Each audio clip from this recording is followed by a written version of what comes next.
Certainly one of the most important questions concerning the origins of life is, what are the status of Adam and Eve? Are these real historical figures who lived, say, 6,000 years ago, or are they metaphorical representations? And again, it's a very interesting question, because certainly the whole theory of evolution, and indeed our knowledge of cosmology, I think would shift those time frames back a very long way.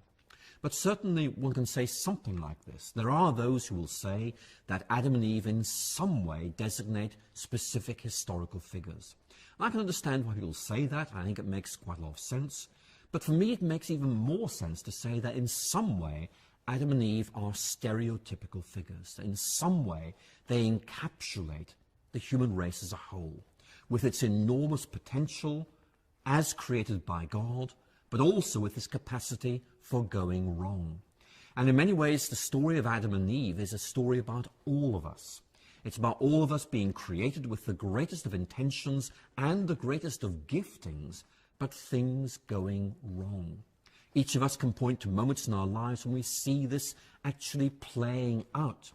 The Adam and Eve story is saying to us that is not accidental. This is part of what it is to be human beings. And therefore the real question is there anything that can be done about this? And of course one of the points that Paul makes, particularly as though to the Romans, is that Christ is in some way the second Adam. That is to say, another representative human being, more than that, but who is able to undo what happened in Adam. It's about the capacity of transformation by redemption.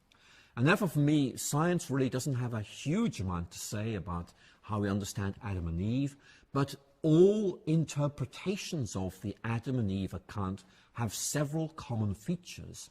And one of them is, this is our story. We have gone wrong, but something can be done about it. And the something is about this transformation that is brought about by the life, death, and resurrection of Jesus Christ.